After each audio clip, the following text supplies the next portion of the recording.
नमस्कार, मैं पंडित पवन कुमार पांडे आप लोगों के समक्ष पुनः हाजिर हूं यूट्यूब चैनल में। आज का विशेष टॉपिक पे हम चर्चा करने वाले हैं, मोती पहनना किसके लिए होगा फ़ायदा और किसके लिए हो जाएगा सबसे बड़ा नुकसान। तो आज इस पे हम चर्चा करेंगे। एक मोती पर एक चंद्रमा जिसका लॉर्ड है, तो किसके लिए फ़ायदा होगा और किसके लिए अशुभ, और मोती किस इन स्थितियों में जो है कि धारण करना चाहिए, क्योंकि टाइमिंग कम है और इसका जो प्रेडिक्शन है वो थोड़ा लंबा है, लेकिन फिर भी मैं शॉर्टकट में बताने का प्रयास करूंगा। अधिक जानकारी करने के लिए आपको चैनल पर जो नंबर चल रहा है, इस नंबर पर आप हमें को कांटेक्ट कर सकते हैं। अगर आप मेष राशि के जातक हैं या फिर आपकी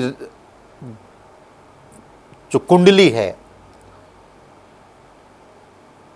कर्क राशि की उपस्थिति अगर आपके दशम भाव में है, कर्क राशि की उपस्थिति आपके सुख भाव में है, कर्क राशि की उपस्थिति आपके धन भाव में है, कर्क राशि की उपस्थिति आपके लग्न भाव में है, ऐसे व्यक्ति को मोती धारण करना चाहिए।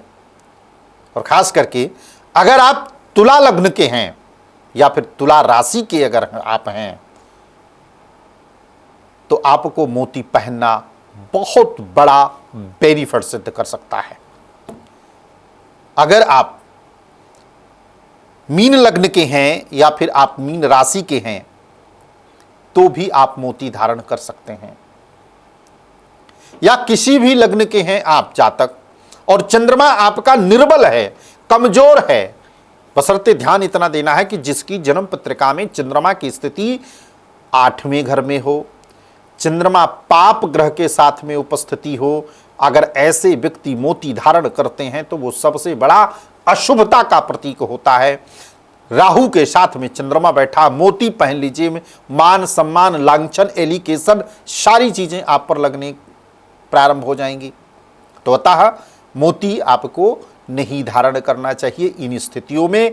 अगर आप मीन लग्न के हैं, मीन राशि के हैं, तुला लग्न या तुला राशि के हैं, तो आपको मोती धारण कर लेना चाहिए, क्योंकि मोती धारण करने से भाग्य में परिवर्तन आता है, सुख समृद्धि में जो है कि परिवर्तन आता है। मोती पहनने से मन आपका खुश प्रसन्नचित रहता है, खुश रहता है। मोती पहनने से आपके अध्यात्म की तरफ जो है आपका फोकस होता है, पूजा पाठ इत्यादि करने में आपका मन लगता है। मोती धारण करने से आप के कोई भी मंत्र जो आपके मुखार बिंदु से निकलेंगे वो शुद्ध और सही निकलेंगे, क्योंकि जो आपकी सोच होगी वो पॉजिटिव होगी, और जब चीजें पॉजिटिव होंगी तो निश्चित है कि आपके जीवन में कोई भी कार्य आपका रुक नहीं सकता है। कहते हैं जैसे खाओ अन्न वैसे हो मन, तो जैसे इंसान सोचता है उसी प्रकार से जो है उसके कार्य भी होता है। तो मोती पहनना आपके लिए जो है कि सबसे ज़्यादा फायदेमंद हो सकता है। अब बहुत लोग ऐसे भी हैं जैसे कि मिथुन लग्न या फिर मिथुन राशि के जातक हैं, काफ़ी हमारे आचार्य लोग जो हैं कि उनको मोती धारण करा देते हैं कि आप मोती धारण कीजिए, आपका जो है कि वाणी स्थान का स्वामी है चंद्रमा, लेकिन चंद्रमा की स्थिति नहीं देख रहे हैं कि चंद्रमा जो है कि वर्तमान समय में या उसकी जन्म पत्रिका में राहु के साथ में उपस्थित या केतु के साथ में या शनि की दृष्टि उसके ऊपर पड़ी है। अगर ऐसी स्थिति में करते हैं तो भ्रमित मन को भ्रमित करने वाला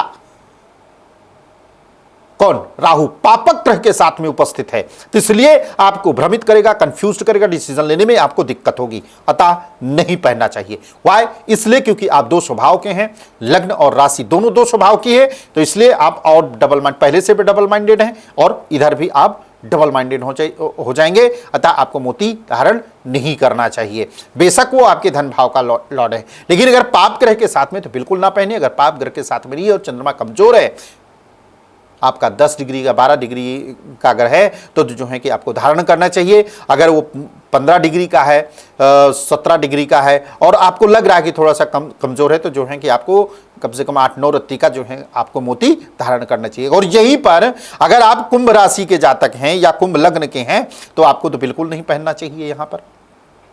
क्योंकि अगर कुंभ लग्न के अगर बन जाते हैं, कुंभ राशि के अगर बन जाते हैं, तो निश्चित रूप से है कि आपका चंद्रमा विष दोष का कारण बना देगा, जिसके कारण से आपको काफी मेंटली डिस्टर्ब होना पड़ेगा। तो इसलिए आपको मोती धारण नहीं करना चाहिए। तो इसलिए जिस प्रकार से आपको हमने बताया है उसी के अनुसार से अगर मोती धारण आप करेंगे तो निश्चित रूप से कि आपको बहुत लंबा बेनिफिट होगा। तो आज के लिए बस इतना ही, मुझे दीजिए इजाजत, नमस्कार।